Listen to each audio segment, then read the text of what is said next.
A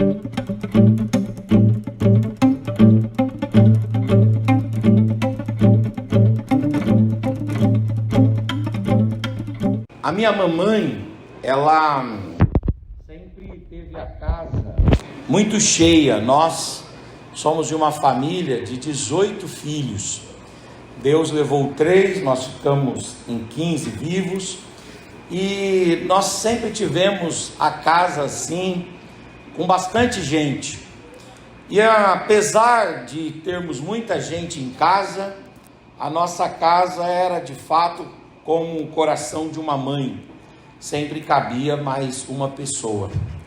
E é interessante que a minha mãe permitia que a pessoa entrasse em casa, mas chegava uma hora que essa pessoa precisava ir embora. E a minha mãe nos ensinava algumas técnicas para, de forma muito sutil, dizer para a pessoa que já era a hora dela ir embora. A técnica mais importante era servir um café. Quando a minha mãe fazia o café, era um sinal, uma evidência de que a estadia daquela pessoa tinha chego ao fim e ela precisava voltar para casa. Mas quando nós vamos interagindo com outras famílias, nós vamos percebendo que há outras formas de dizer que chegou o momento da pessoa ali.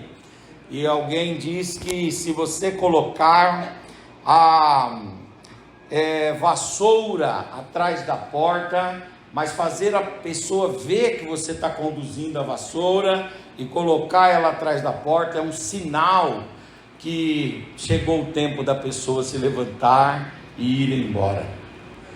Na casa dos crentes, quando alguém está demais ali, algum irmão com uma memória boa de Bíblia, lê João 7,53, e cada um foi para a sua casa.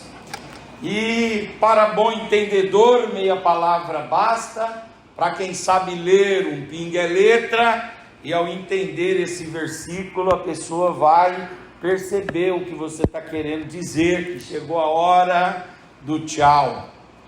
Tem um documento da era dos pais da igreja chamado Didaquê, e o Didaquê trazia um conselho, e esse conselho era ensinado na igreja para os irmãos, tanto na escola dominical quanto nos cultos de ensino e até nas reuniões familiares. E o Didaquê dizia que você pode, no máximo, se for convidado para uma refeição, permanecer na casa de uma pessoa por até 4 horas.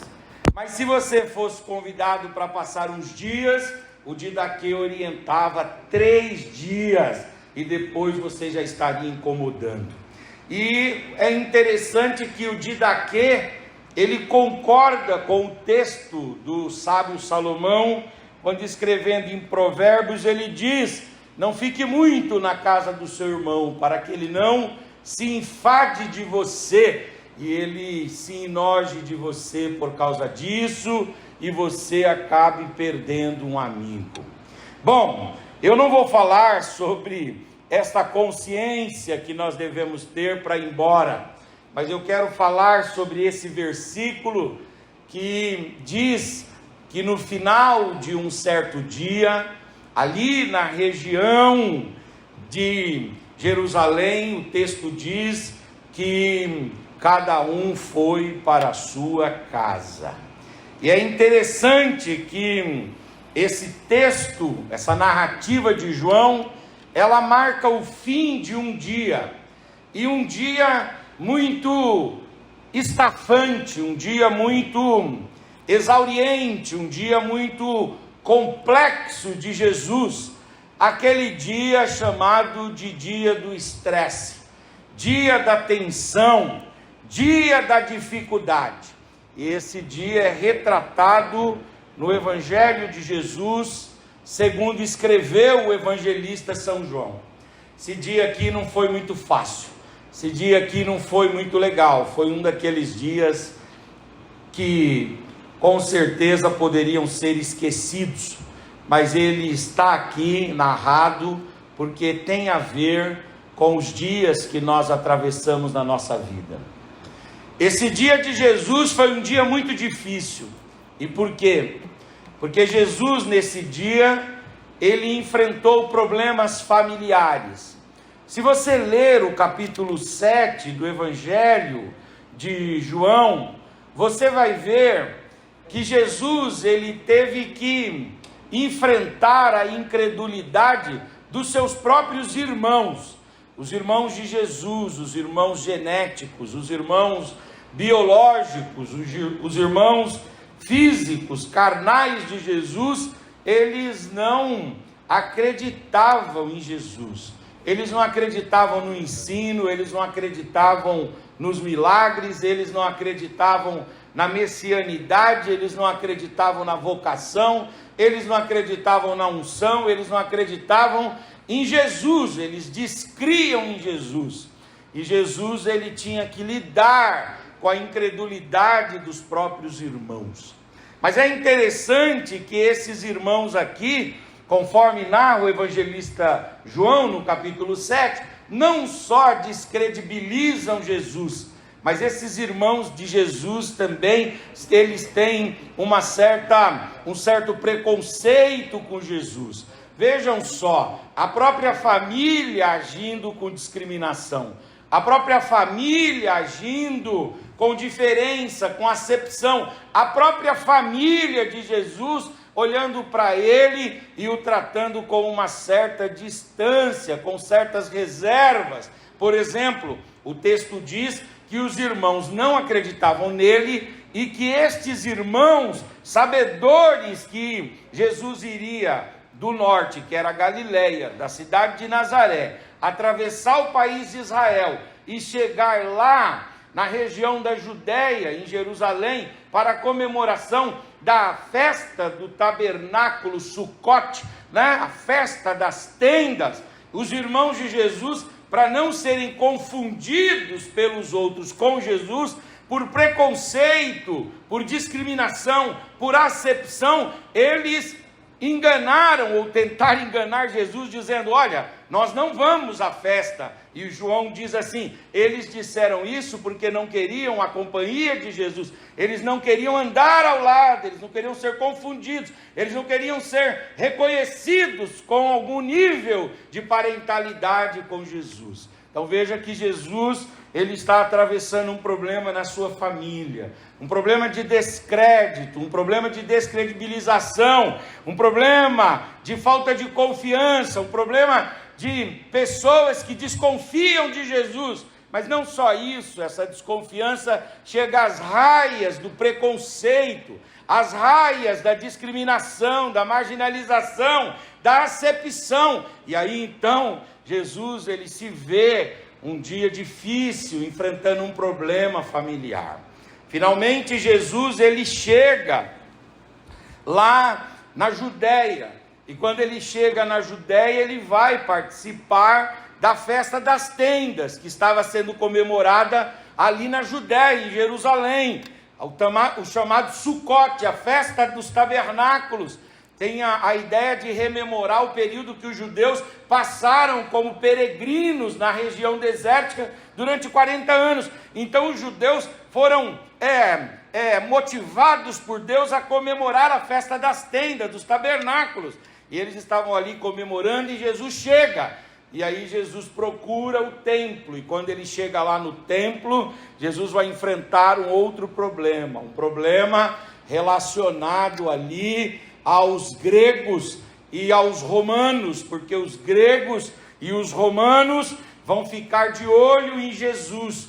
Havia ali uma conspiração por parte de alguns líderes judeus que chegaram para os soldados romanos juntos com os gregos e disseram assim: olha, fiquem olhando Jesus, porque com certeza na sua homilia, na sua pregação, no seu querigma, na sua fala, ele vai falar algum absurdo aí contra César, ele vai falar alguma coisa contra Herodes, ele vai falar alguma coisa contra Pilatos, ele vai falar alguma coisa contra o Sinédrio, fica de olho nele. E aí Jesus então vai enfrentar os soldados ali, a mando dos gregos e a mando dos romanos, e também, é claro, obedecendo a ordem da liderança de Israel. Aqueles soldados vão ficar lá olhando. Não é fácil o ministério da pregação. Charles Haddon Spurgeon, certa vez, definiu o ministério da pregação, ou o pregador, como um guerreiro solitário. Em certo aspecto é mesmo, porque ele está diante da plenária, e aí todos estão ávidos por ouvir uma mensagem, e enquanto ele vai ali discursando, ele passa pela mente dos seus interlocutores algum tipo de crítica, de dúvida, de questionamento. Há uma série de conspirações contra ele, mas essa situação é muito pior quando o pregador ele prega diante de uma pretória romana, diante de uma guarda romana que fica ali tentando ver se ele vai cair num erro, se ele vai esquecer alguma coisa, para criticá-lo. Então o dia de Jesus não estava fácil. Primeiro, um problema familiar. Segundo, problema com os soldados romanos, com os gregos, com a pretória romana. Bom, Jesus ainda tem aqui um problema relacionado com os seus discípulos. Se você for dar uma olhada, você vai ver que os discípulos de Jesus estão com um certo preconceito dele, e os discípulos vão com Jesus por outro caminho, para se encontrar com Jesus lá na Judéia, porque esses discípulos estão com medo de ser presos. São os chamados amigos da onça, aqueles amigos que comem com a gente o manjar, comem com a gente a picanha, mas são incapazes de comer 1 quilo de sal. Jesus aqui, ele está bem acompanhado de amigos. Amigos que dizem, não vamos muito andar com ele, porque pode ser que ele seja preso e sobre para nós. Então todas as vezes que Jesus subia a Jerusalém, havia uma tensão entre os discípulos, havia uma apreensão, havia uma inquietação. Os discípulos ficavam assim, com medo, porque podiam ser presos, e se Jesus fosse, estavam juntos. Diga-me com quem tu andas, que eu direi quem tu és. Você é a média das pessoas com as quais você anda. Se você anda com Jesus, então você é igual a ele. Se é igual a ele, tem que ser preso. Então os discípulos estão ali meio acanhados. Vejam só, problema familiar, um problema ali relacionado à pretória romana, aos gregos, um problema com os discípulos, amigos que não são tão amigos, amigos que só são amigos nos dias de festa, nos dias de vaca gorda, nos dias de portas abertas e banquetes felizes. Mas quando as portas se fecham, já não são tão amigos assim, já não são tão presentes assim, já não postam tantas fotos ao nosso lado assim, já não nos marcam nas redes sociais como tendo estado conosco assim. São amigos que nós não podemos tanto confiar, porque podem nos abandonar em algum momento. Jesus está lidando com isso. Além disso, Jesus está lidando com o problema da sua própria religião, porque se os irmãos forem dar uma olhada no contexto de João 7, os irmãos verão que Jesus aqui, ele enfrenta os escribas, ele enfrenta os fariseus, ele também aqui é questionado pelos saduceus. Os anciãos vêm interrogá-lo, os herodianos também, os essênios vêm perto dele, e toda essa gente formava a estrutura, a camada mais sólida, mais densa da religião, do judaísmo. Mas Jesus aqui, ele acaba sendo imprensado, sendo entrincheirado por esse povo.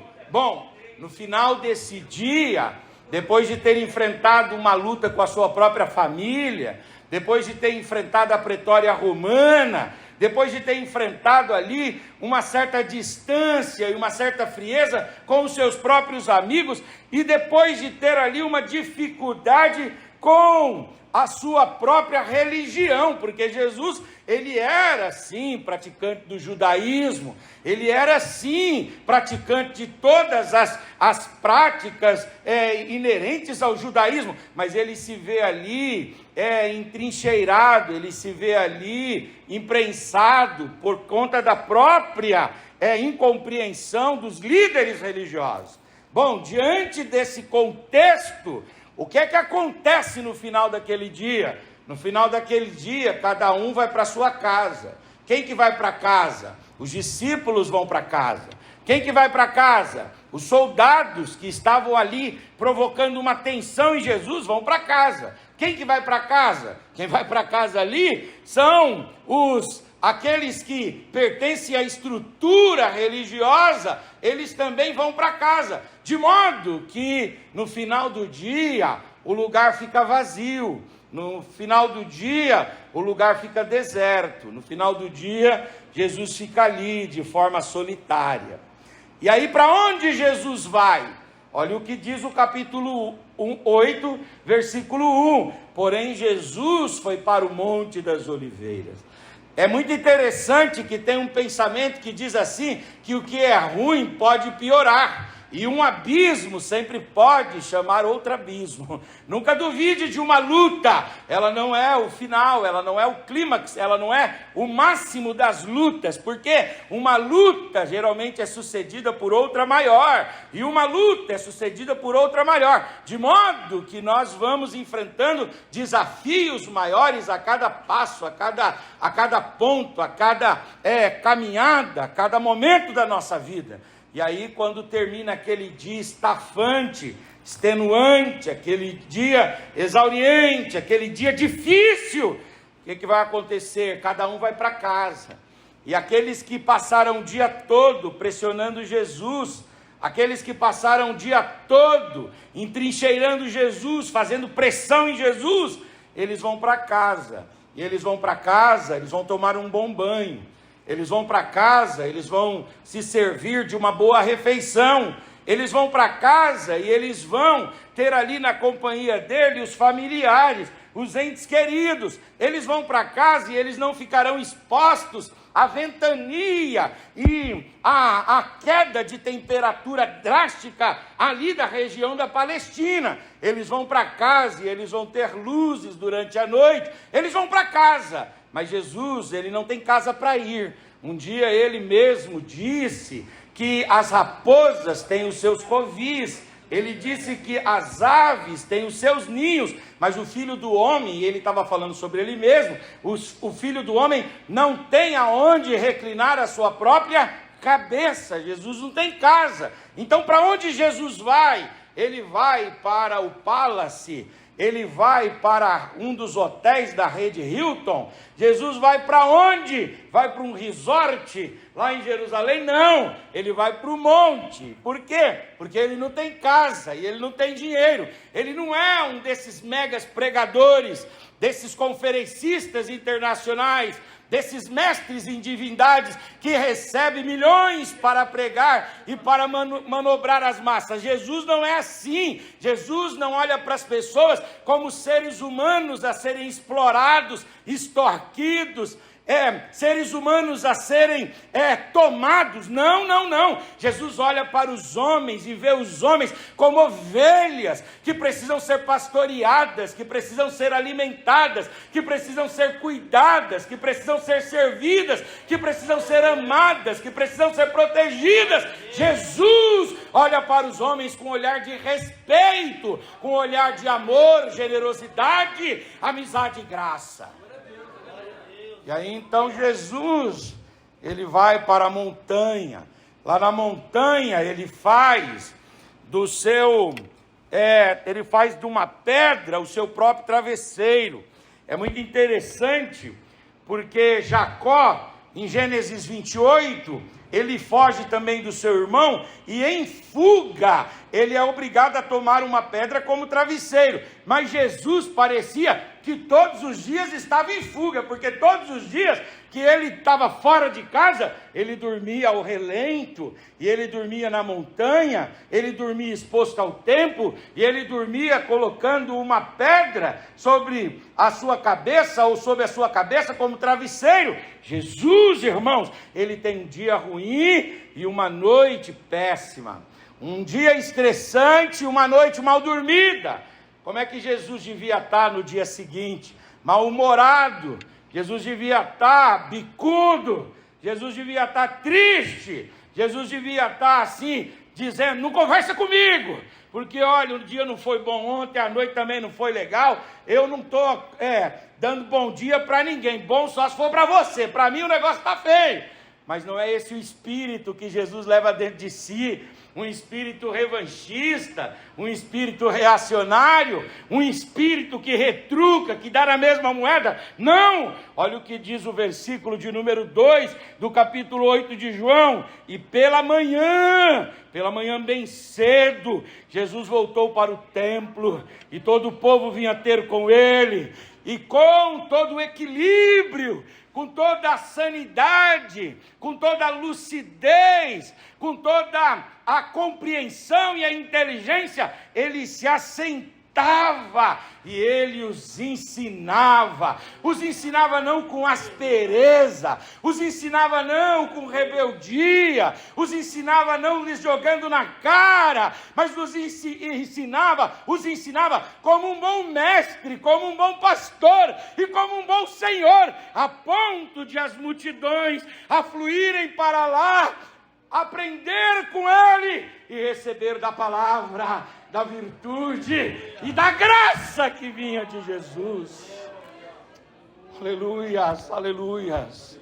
Mas Jesus não só se assenta, demonstrando um perfeito juízo, Jesus não só ensina, demonstrando um perfeito equilíbrio, Jesus também, irmãos, ele perdoa. Porque se a gente for continuar lendo o capítulo 8, fala assim, que quando ele está lá, ensinando, de repente chegam aqueles que dormiram bem, que tiveram um dia até legal, mas que o ódio toma o coração, o ódio toma a mente.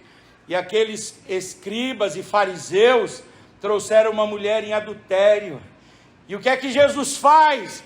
Jesus aponta para a mulher, Jesus transfere para ela todo o seu mau humor ou todas as suas dificuldades. Não! Jesus não projeta no outro o seu próprio estresse. Jesus não projeta no outro as suas próprias pressões. Jesus não coloca sobre o outro as suas próprias cargas. Não! Ele curva-se e de forma equilibrada, simétrica, aleluia, de forma gloriosa, ele escreve na areia, e conforme a turba vai ali, se perturbando, e se apertando, e se arrojando, e aí Jesus vai ouvindo, e de repente alguém vai e diz: apedrejamos ou não? E ele dá a sentença, e há uma serenidade, há aqui um equilíbrio, há aqui uma firmeza, uma certeza. Nem parece que ele foi imprensado ontem, que ele teve um dia tão péssimo e uma noite tão ruim. Parece que ele vem das férias, porque ele tem sobriedade, ele tem equilíbrio, ele tem brandura, aleluia, ele tem lucidez, ele tem sensatez, ele tem amor, ele tem graça, ele tem virtude.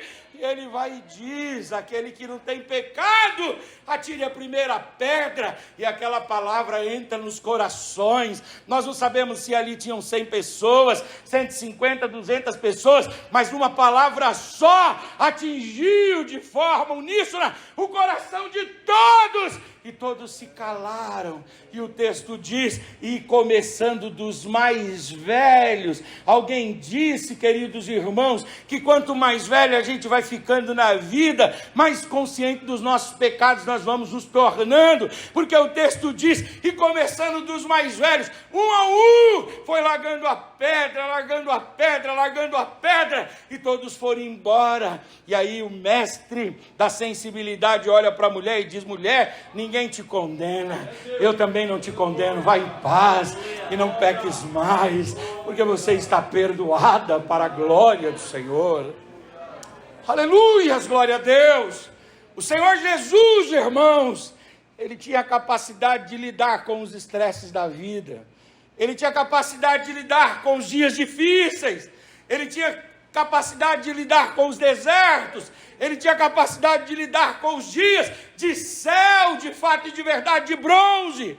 E aí a minha pergunta que eu faço e rapidamente a respondo é a seguinte: da onde vem tamanho equilíbrio? Da onde vem tamanha lucidez? Da onde vem tamanho domínio de si mesmo? Alguém pode dizer: ah, pastor, isso vem do seu aspecto divino, certamente isso vem da sua divindade, mas enquanto está aqui, a Bíblia diz que sendo Deus, não teve por usurpação ser igual a Deus. O que significa essa kenosis, o autoesvaziamento? Significa dizer o seguinte: Ele é Deus, 100% homem, 100% Deus, mas Ele não toma das prerrogativas de Deus. Ele pode sim usar das prerrogativas de Deus, mas aqui Ele quer sentir as agruras, aqui Ele quer sentir todo tipo de seta e todo tipo de levante, aqui Ele quer ser prensado e imprensado. Para quê? Para que o escritor aos Hebreus possa dizer sobre ele: nós não temos um sumo sacerdote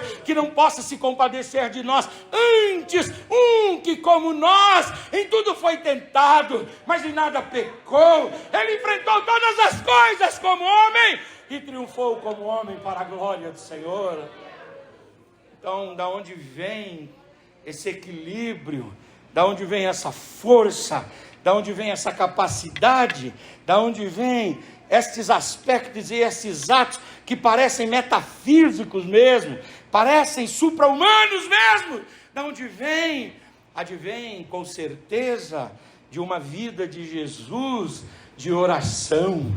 Não tem como vencermos os nossos dias maus, não há segredo, não há chave do sucesso. O caminho para vencermos os estresses, o caminho para vencermos as semanas estafantes, os dias de provocação, o caminho é a oração. Você amanhã não vai estar aqui nesse ambiente gostoso e confortável, porque aqui até o que dá errado dá certo, porque aqui é um ambiente de proteção, é uma redoma de verdade, é uma fortaleza. Mas você daqui a pouco, 8h30, você vai partir para o campo de batalha, e você vai se organizar lá no seu trabalho, no seu estudo, lá nas afazeres ministeriais, aonde você for, você vai enfrentar estresses, não, diagnósticos negativos, prognósticos não muito favoráveis, e aí você vai dizer no meio da sua luta: como eu suporto isso? Jesus está dizendo: dobra o joelho, coloca a boca no pó e ora, e ora, e ora, porque enquanto você estiver orando, Deus vai derramar graça sobre graça em sua vida, e você vai vencer os seus estresses, a sua ansiedade e as suas lutas na oração. Aleluia. Nós estamos convivendo com pessoas estressadas, nervosas, iracundas. Nós estamos vivendo com pessoas reacionárias, revanchistas, vingativas, pessoas que são violentas, e a gente diz: o que está faltando? Será que está faltando algum tipo de tratamento psicológico? Será que está faltando remédio? Não, o que está nos faltando é aquilo que foi essencial para Jesus: uma vida de oração. Aleluia. É quando oramos, irmãos, que a nossa alma é traduzida pelo Espírito Santo para Deus. É quando oramos que Deus abre o celeiro da sua graça. É quando oramos que a virtude do Espírito Santo de Deus vem sobre nós. É quando oramos que o Espírito de Deus fala no nosso interior. É quando oramos que somos revestidos da graça, da glória e da unção de Deus. Então, no seu estresse, na sua luta, antes de reagir, antes de devolver, antes de voltar na mesma proporção e na mesma medida, procure levar isso a Deus em oração. Procure levar esta angústia e aflição ao Senhor, e assim diz o Senhor para você: há um bálsamo em Gileade. E quando você estiver buscando, eu abrirei os celeiros dos céus e curarei a tua mente, curarei a tua alma e te darei capacidade de seguir, e capacidade de seguir. É muito interessante o pastor Samuel, que o texto fala, quando chega lá em Mateus 26, que Judas, ele sabia o lugar que Jesus ia, porque o texto lá de Mateus 26 fala assim, sabia o lugar que ia, porque ele ia sempre ali orar. O lugar de Jesus, irmãos, orar, era conhecido de todos. Quando os fariseus vinham sobre Jesus, quando os romanos vinham, quando a família dele vinha, quando havia dificuldades financeiras, Jesus não ficava chorando pelos cantos, Jesus não ficava divulgando as suas lamúrias e os seus queixumes nas redes sociais da época, não! Jesus dobrava o joelho, rasgava o coração diante de Deus, aleluia, e do trono da graça vinha virtude sobre a vida dele. Levante a sua mão, levante a sua face, levante a sua voz, abra a sua boca e dê uma palavra de adoração a Jesus. Aleluias, aleluias, aleluias. Eu não venho aqui para dizer para você que não haverá provocação essa semana. Haverá provocação contra você, existirão levantes contra você, talvez algumas portas se fecharão para você, mas não desespere a sua alma. Aleluias, glória a Deus, não desespera a sua alma. Coloca isso em oração diante de Deus, porque Deus vai agir. Deus vai agir. E Deus vai agir. Para eu terminar, que meu tempo já foi embora, eu acho interessante que Jesus disse assim: as raposas têm os seus covis, as aves dos céus têm seus ninhos, mas o Filho do Homem não tem aonde reclinar a cabeça. Jesus está dizendo o seguinte, ele está dizendo o seguinte: olha, eu não tenho aonde reclinar a cabeça, mas se eu subir a montanha, e se eu tiver uma pedra por meu travesseiro, mas eu decidi dormir, ninguém vai atrapalhar o meu sono. E por que não? Porque Jesus ora, e quando a gente ora, a gente dorme em paz. Levante a sua mão, eu tenho uma mensagem de Deus para você. Talvez faz tempo que você não está dormindo em paz.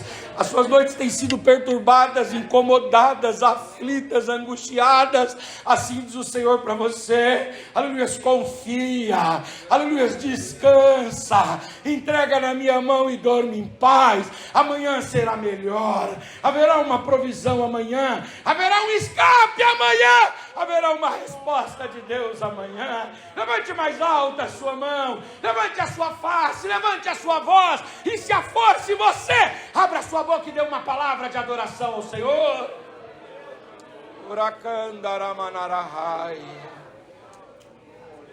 Aleluias.